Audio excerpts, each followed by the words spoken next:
Bismillahirrahmanirrahim. Qala al-muallif rahimahullahu ta'ala wa nafa'ana bi'ulumihi fid dharain amin. Masih di bab jihad bagian yang ke-17. Kemarin menurut hadis riwayat Muslim dan hadis muttafaqun alaih bahwa orang yang berjuang fi sabilillah itu ada yang ingin dikatakan pemberani, ada yang ingin dikatakan orang hebat, ada yang ingin naik pangkat, ada juga yang karena dendam.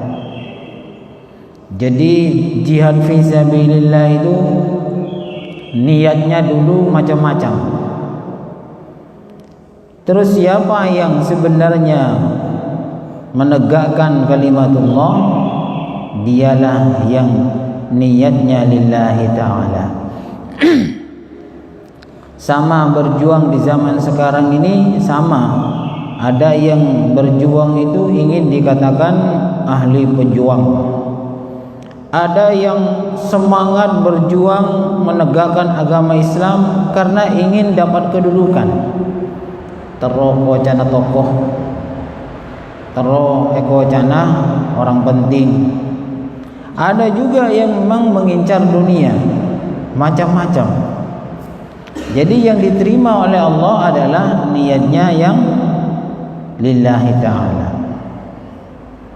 Cuman kita tidak tahu siapa yang ikhlas, siapa yang cari kedudukan, siapa yang cari harta, itu kita tidak tahu. Samar. Yang tahu hanya dia dan Allah Ta'ala. Tapi kadang ada yang gak samar, ada tanda-tandanya.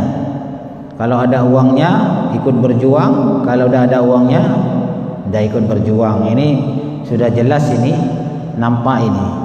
Berarti yang dikejar adalah dunia. Sedangkan orang yang berjuang dibayar menurut hadis riwayat Muslim, maka pahalanya itu sudah terpotong 2/3. 2/3 ini kalau dihitung matematika itu 33%. Jadi berjuang untuk perjuangan Islam dibayar, mau dibayar, maka nanti pahalanya di akhirat sudah terpotong 33%. Artinya cak kasarnya nih kan tinggal 70%. Adan ibajar bang. Kare 70% kanjer. Ngimamen nanti di akhirat sisanya tinggal 70%, kurang lebih begitu. Ini kalau niatnya lillahi ta'ala ikhlas. Kalau niat kerja, umpamanya azan niat kerja, pancen niat nyari bajaran, ngimamen niat cari bayaran, bukan lillahi ta'ala, ya dah ada wis bersih. Karena sudah niatnya sudah cari uang, jadi pahalanya di akhirat sudah ada. Diminta oleh si tukang azan, mana pahalanya? Dah ada, kamu niatnya dulu cari uang atau kerja. Tapi kalau niatnya lillahi ta'ala kemudian dibayar, mau, maka sisa pahalanya nanti di akhirat tinggal 70%. Luang. Mentero tak luang tak usah nerima bajaran. Mohon putus dari rumah, ya nerima, berarti kare 70%. Kan sudah dipotong, sudah didahulukan. Malah Kisah Abdullah Sidogiri itu termasuk pejuang 45, perang 45. Dulu itu berjuang bersama santrinya, termasuk waktu itu santrinya adalah Kiai As'ad Situbondo. Jadi ketika Kisah Abdullah ini mau dibayar karena sebagai panglima perang untuk wilayah Pasuruan, ketika mau dibayar Kisah Abdullah itu menolak. Alasannya, "Dak usah wis, dak usah dikurui anak buahku kabeh, dak usah wis. Cek ganjarane wutuh di akhirat. Makle buto ning akhirat 100%. Male tak luang 33%. Ada yang begitu, ada yang nerima ya tidak apa-apa, cuman ya risikonya sudah terpotong. Jadi ulama dahulu itu memang ingin pahala akhiratnya itu tidak terkurangi, tidak terpotong. Ada yang tidak ingin hidup mewah karena takut nanti di akhirat nikmatnya itu terpotong. Nah, ada cerita-cerita lama kan, ada ya nyelok aing somor, tiba-tiba ketika mau wudu salat tahajud, air sumur itu ditimbanya ternyata emas. Jadi berupa emas. Dikembalikan lagi petoron. Aingnya petoron, walana emas. Mun patun tak kira bebeli dah. Maksudnya emas September ni cebur sekali. Are emas kieu wale. Jadi berbalik karena apa? Ya itu tadi, jawab hamba orang soleh yang seperti ini minta kepada Allah, ya Allah saya tidak ingin nikmat dunia, tidak ingin perhiasan dunia, tapi nanti saya ingin perhiasan di akhirat, nikmat di akhirat, begitu. Jadi memang lebih mengutamakan akhirat. Kalau potongan kita ini langsung alhamdulillah malam wudu kalau telur nyelok aing SMA sih. Rindu lah tetangga datang ngepi nyapot macam apa kaki? Macam waqiah Pak Polos itu kali tanya bah. Ya mati. Macam apa tunggal tanya bah. Ada kebadir wah keramat pasan banyak sentan. Jadi memang potongan kita seperti itu. Jadi kalau ulama dulu enggak, memang tak ingin jatah akhiratnya itu dipotong sedikit pun. Kiai Holil Sidogiri juga begitu. Sedekah kan kalau di penjelasannya sedekah 1 dibalas 10. Kiai Holil sedekah sarung 1 BHS dibalas 10. Langsung beberapa menit kemudian ada orang yang datang sedekah, kemudian sama orang karena dipakai, Kiai kok sarungnya bagus. Oh ya, kamu pengen ya? Iya Kiai. Jadi Kiai Holil itu langsung masuk ke rumahnya, ya sarung BHS yang waktu itu dipakai itu salinan kemudian dikasihkan. Dikasihkan. Berarti sedekah 1 sarung. Nah, kemudian Kiai Holil ini beberapa saat kemudian ada tamu membawa sarung BHS 10 sarung. Kiai Holil menangis. Jadi balas nintunya Kiai Holil nangis. Benih nangis darah mah. Bulan balas nintunya. Mohon kula ban panjenengan langsung balas abo. Ngerodok saya macam alhamdulillah.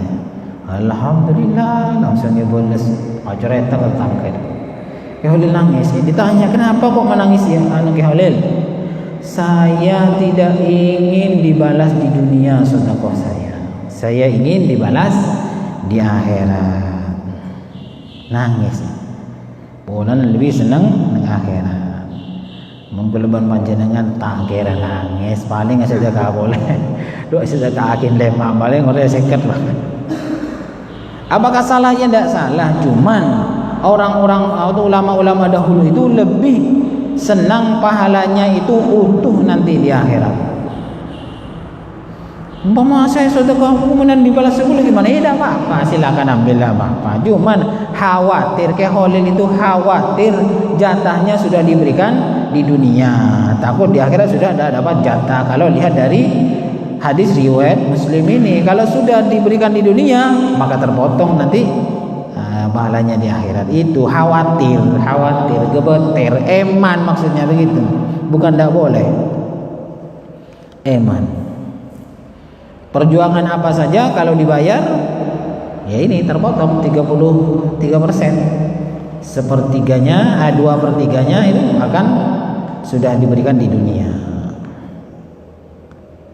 Jadi ikhlas itu ya dosa bayaran. Kalau dibayar ya tidak apa-apa, kalau mau diterima tidak apa-apa. Umpama enggak diterima, butuh berarti ganjarnya. Mau diterima, luang gitu ya. Bukan tidak dapat pahala ya. Bukan enggak dapat pahala, dapat juga, cuman sudah terpotong asalkan niatnya lillahi ta'ala. Kalau sudah niat kerja cari uang, berjuangnya, ya ada dapat apa-apa, ada dapat pahala di akhirat, cuma dapat uang di dunia saja. Umpama gak digaji, umpamanya masjidnya ada yang ngimami, dari mana umpamanya? Umpamanya ada masjid, umpamanya gak digaji, tidak ada yang ngimami, tidak ada yang ngurus, ya harus itu menggaji orang, karena kalau gak digaji sepeh umpaman masjidnya. Sedangkan masjid harus selalu dimakmurkan, sibuk kerja semua, ya harus itu menggaji orang untuk ngimami. Timbang tak ada sekali kan pas pengakuburan masjid, timbang pengakuburan ada, ya sebaiknya menggaji orang, tidak apa-apa daripada mati masjidnya. Tapi kalau di Sulawesi tidak ada begitu. Ya biasalah ngimami yang ngimami, ebar yang ingin belajaran ya pada seporon, pada senten. Tapi mending Masjid Darussalam tidak ada bayarannya semua, kecuali tukang bersih yang ada. Berikutnya an Abi Umamah radhiyallahu anhu anna rajulan qala ya Rasulullah idzan li fi sihayati. Jadi ada seorang laki-laki datang kepada Nabi minta izin ingin mengembara. Ingin mengembara ini jalan keluar pergi dari desanya, jalan pengkirimbung itu kan mengembara. Jadi di zaman sekarang itu ada orang yang mengembara biasanya jalan dari Lumajang ke Madura, dari Jawa Timur ke Jawa Barat, itu kan mengembara. Jadi ada sahabat yang tanya, ya Rasulullah saya ingin mengembara, berjalan, ya pokoknya berjalan. Faqala Nabi sallallahu alaihi wasallam inna siyahat ummati al-jihad fi sabilillah azza wa jalla rawahu Abu Dawud bi isnadin jayyidin. Kata Nabi, tak usah pun repot mengembara jalan mandaman. Jawaban Kanjeng Nabi, cukuplah akhir yang umat saya itu mengembaranya adalah jihad fi sabilillah. Tidak usah mengembara. Kasarnya itu tidak usah, kalau mencari memang urusan akhirat ya, kalau mencari betul-betul urusan akhirat tidak usah ngembara. Jihad fi sabilillah, perjuangan fi sabilillah itu sudah tegakkan. Kalau sudah ada perang ya masjid urus, madrasah urus, pondok urus, begitu. Tidak usah aneh-aneh berjalan begitu. Katakan Nabi begitu. Tak usah atap gunung. Kalau kita memang betul-betul ingin akhirat yang diajarkan oleh Nabi Muhammad. Ini maksudnya apakah haram atapan gunung? Tidak haram ya. Cuman ini biar kita ini tak terlalu sibuk sesuatu yang hanya urusan pribadi. Mengembara itu kan akhirnya pribadi tak urus. Tapi kalau berjihad ya untuk tegaknya agama Islam. Sama dengan kita umpaman terakat mengkoncon gunung. Ingin apa? Kalau ingin sakti ya kurang baik ya. Ingin terakat, ingin sakti kurang baik. Ingin bagaimana terakat? Ingin mendekatkan diri kepada Allah Subhanahu wa taala. Kayak Holil Bangkalan juga kadang-kadang udah selalu ya. Kayak Holil Bangkalan kadang menyendiri. Menyendiri itu 2 bulan, 3 bulan. Kalau sudah kangen rekan apa guys, sudah cintanya kepada Allah Ta'ala itu sudah memuncak tinggi, maka Keholil itu tidak mau berhubungan dengan manusia untuk sementara ya, dan seterusnya menyendiri 2 bulan atau 3 bulan, akan berhubungan dengan Allah terus. Nyaman cinta, orang mulai cinta kan begitu, terawa dua nama loleh. Orang kalau sudah cinta terawa dua nama loleh. Ini Keholil Bangkalan sudah cinta kepada Allah, maka dia mengembara 1 bulan 2 bulan untuk bercinta-cintaanlah dengan Allah, bersenang-senang dengan Allah Ta'ala. Sama halnya dengan kita, kalau sudah cinta mesti terawadu nama Allah, berhubung letak cinta intan mau tak buat sang kewaduan cila tobu sudah enggak cinta. Jadi umpama kita mau menjadi orang yang mengembara ya tidak apa-apa sebenarnya, cuma Nabi Muhammad itu menyarankan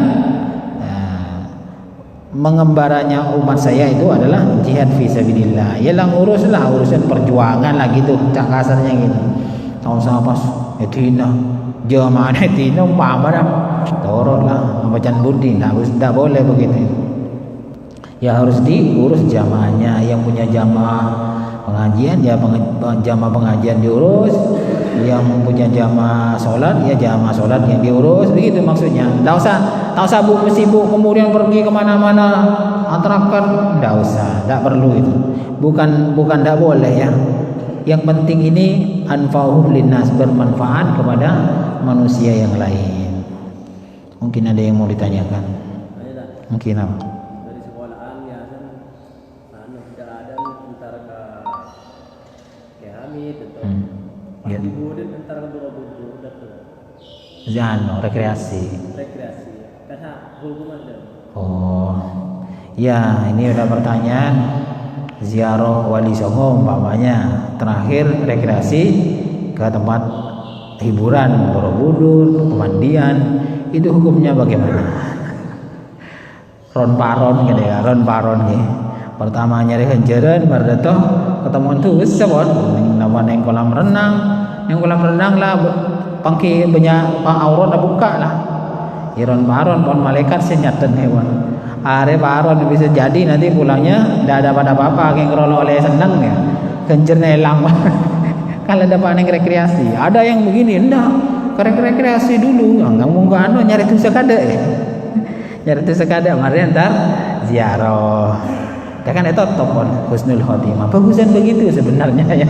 Jadi rekreasi kada pas ziarah. Jadi kan itu top, dengan dibudin kan tetap bagus. Mana balik ziarah kada pas rekreasi, bu punya tuh sana mbak mana ngetelarang sebarang lah, yang kolam renang. Ya pas dibudin ini kan coba budi. Ya lebih baik itu rekreasi dulu kalau memang rekreasi ya.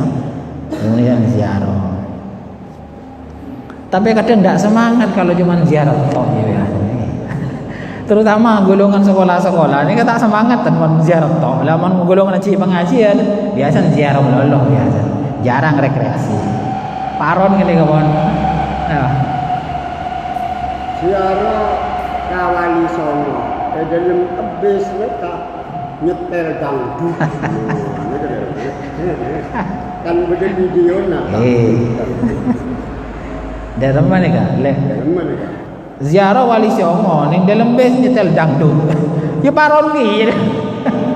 Tusan bi padang dut akang bengkang. Oh ya paron lah. Memparlo mon benyan nyongon dangdut kalah kenjer.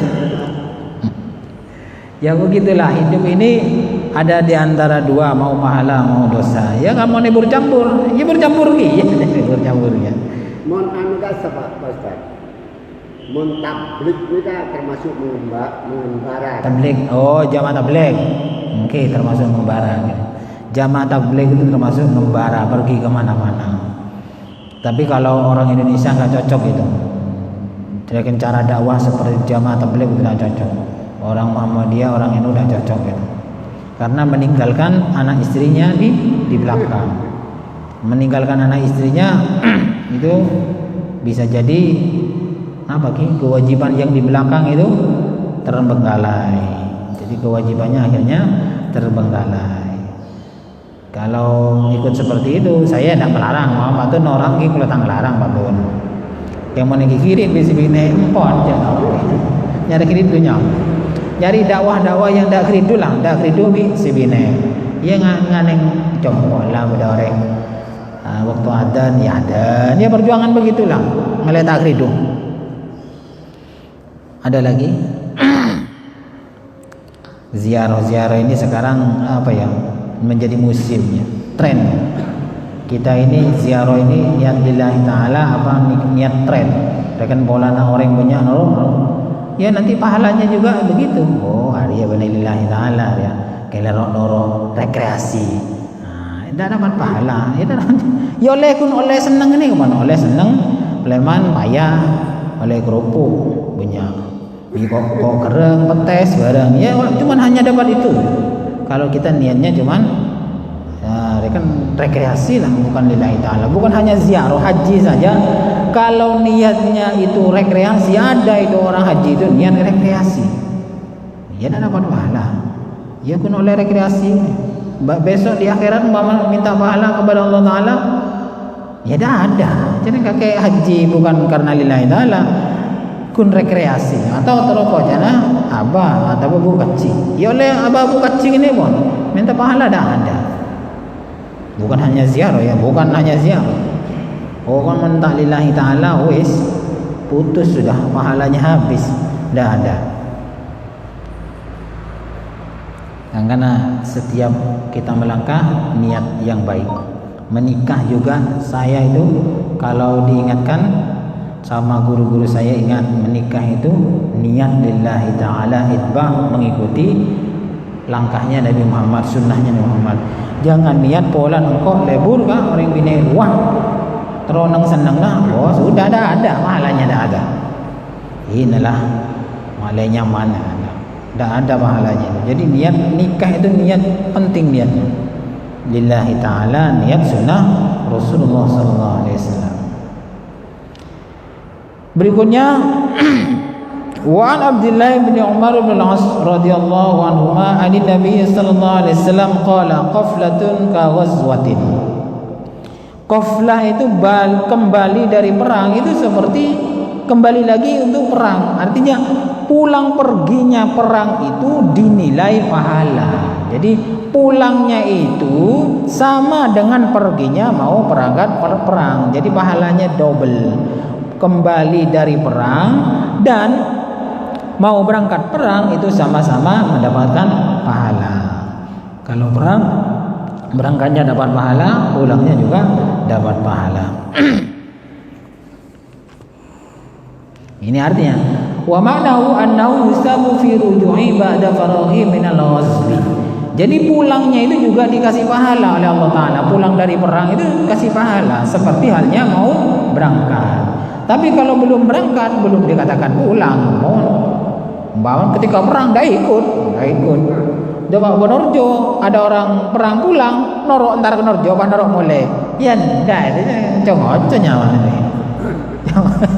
Pahala kan pulangnya. Iya, kalau pulang itu berarti pernah pergi perang. Kalau pulangnya saja mana ada dapat pahala. Berikutnya yang 63 wa Sa'ib bin Yazid radhiyallahu anhu qala lamma qudima an-nabiy sallallahu alaihi wasallam min ghazwati Tabuk talaqahu an-nas falaqituhu ma'a sibyan ala thaniyatil wada' rawahu Abu Daud bi isnadin sahih. Jadi Nabi Muhammad setelah pulang dari perang Tabuk bertemu dengan manusia dan juga bertemu dengan anak-anak kecil, sambut dengan anak-anak kecil. Nah, Nabi Muhammad rabu dari perang, jadi disambut. Jadi pulangnya dapat pahala, yang menyambut juga mendapat pahala. Asalkan menyambutnya itu lillahi ta'ala. Ada yang juga menyambut perang itu orang yang pulang dari perang itu menyambutnya polan oleh harta rampasan. Oli yang kemarin kore, oli yang jatah, ya ndak dapat pahala yang itu. Mak nyaman, tak noro perang, noro nyari jatah. Di zaman dahulu itu juga ada sahabat yang begitu itu. Macam-macam lah, mulai lawar lakar bada, yang bagus ada, yang setengah bagus ada, yang tidak bagus juga ada, sama-sama ada. Berikutnya 64 wa an Abi Umamah radhiyallahu anhu an Nabi sallallahu alaihi wasallam man lam yaghzu aw jahaza ghaziyan aw yujahiz ghaziyan aw yakhluf ghaziyan fi ahli bi khairin asabahu Allah bi qari'atin qabla yaumil qiyamah. Rawahu Abu Daud. Jadi kata Nabi, barang siapa yang tidak perang atau tidak menyediakan persiapan perang, atau dia memang tidak mau perang, menunggu keluarganya di rumahnya, dia tidak ada maksud apa-apa, pokoknya tak naruh perang, maka besok sebelum hari kiamat dia akan mendapatkan ujian yang sangat besar dari Allah Subhanahu wa taala. Jadi orang yang tak noro ngerewo perjuangan, ya tak noro bantu, bukan karena ada uzur, maka besok nanti di hari sebelum hari kiamat dia akan dikasih ujian yang sangat besar oleh Allah Subhanahu wa taala. Jadi bahaya kalau dah ada orang hatinya tidak ada ingin untuk membantu perjuangan Islam itu bahaya. Artinya nanti ada bahaya yang luar biasa sebelum hari kiamat. Wallahu alam apa bahaya ini. Makanya kalau ada perjuangan rok-norok lah, di sukuni rok-norok apa kerja bakti, rok-norok nyumpeng konsumsi, rok-norok nolong. Pokoknya nolongnya lah. Biar nanti tidak mempunyai musibah yang luar biasa sebelum hari kiamat. Kalau udah ada yang ditanyakan, cukup sekian dulu. Kurang lebihnya saya mohon maaf. Mudah-mudahan bermanfaat.